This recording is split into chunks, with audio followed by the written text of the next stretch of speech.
સુરત જિલ્લાના કોસંબા વિસ્તારમાં મોટા પાયે ગૌ હત્યા થવાની બાતમીના આધારે આજે ગૌરક્ષકો અને એલસીબી પોલીસનું સંયુક્ત બાતમીવાળી જગ્યા જવા નીકળ્યા। જો કે બાતમીવાળા સ્થળે પહોંચે તે પહેલા જ કસાઈઓએ ટોળાએ આ ગૌરક્ષક અને પોલીસ કર્મચારીઓ પર હુમલો કરી દીધો હતો। આ હુમલામાં ગૌરક્ષકો અને પોલીસ કર્મચારીઓને ગંભીર ઇજાઓ પહોંચી હતી। ગૌરક્ષક પાસેથી મળતી માહિતી મુજબ કોસંબા વિસ્તારમાં કથિત રીતે મોટા પાયે ગૌ હત્યાની ઘટના અંગે ગૌરક્ષકોને ચોક્કસ બાતમી મળી હતી, જેના પગલે તેઓ તાત્કાલિક સ્થાનિક એલસીબી પોલીસને સાથે લઈ ઘટના સ્થળે દોડી ગયા હતા।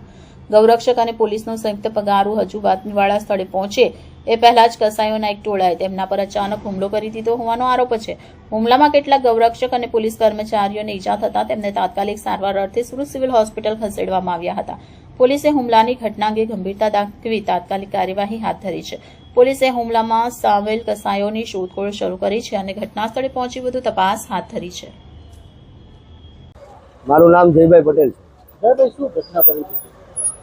આજરોજ સાજનભાઈ ભરવાડને બાતમી મળી હતી કે કોસંબાના અથોડા ગામમાં મોટી સંખ્યામાં ગૌહત્યા થવાની છે। આ બાતમીના આધારે સ્થાનિક પોલીસ અને ગૌરક્ષકોએ સાથે મળીને સ્થળ પર રેડ કરવાનું નક્કી કર્યું અને પોલીસ અને ગૌરક્ષકો સાથે મળી સ્થળ પર રેડ કરવા ગયા, પણ સ્થળ પર પહોંચે એની પહેલા જ ત્યાંના લોકલ જે કોઈ બી મુસ્લિમો હતા અને કસાઈઓ હતા એ લોકોએ સાથે મળીને ગૌરક્ષકો અને પોલીસ ઉપર હુમલો કરી દીધો। પોલીસને પણ હાથ પર વાગેલું છે, એક પોલીસના જવાનનો હાથ ભાંગેલો છે, ગૌરક્ષકને માથામાં તીક્ષ્ણ ઘા હથિયાર વડે ઘા કરેલા છે, એને માથામાં હેમરેજ થયેલું છે। અને કહેવું ખાલી એટલું જ છે આ સરકારને કે તમે ગાયના નામે વોટ માંગ્યા, હિન્દુત્વના નામે વોટ માંગ્યા, લોકોએ તમને તમારું હિન્દુત્વ અને ગાયને જોઈને વોટ આપ્યા છે।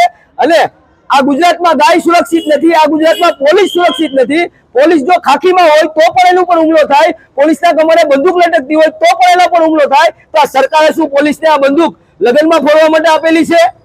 ત્યાંના સ્થાનિક પીઆઈ કમરે બંદૂક લટકાવીને સ્થળ પર હાજર હતા તો પણ એ વિસ્તારના કસાઈઓ જેહાદીઓ ગૌરક્ષકો પર અને પોલીસ પર હુમલો કરી જાય તો આ આમ આદમીની સુરક્ષાની જવાબદારી કોની?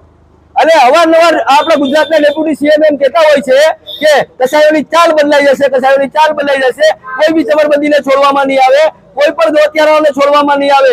ગુજરાતમાં છેલ્લા 1.5 મહિનામાં ગુજરાતનો કોઈ જિલ્લો મોસ્ટ ઓફ બાકી નથી, સમગ્ર જિલ્લામાં ગૌહત્યા થઈ છે।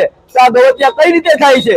જો આનો એક જ ઇલાજ છે, આ કાયદો કડક કરવામાં આવે અને કાં પછી ગાયને રાષ્ટ્રમાતા અથવા તો રાજ્ય માતા જાહેર કરવામાં આવે।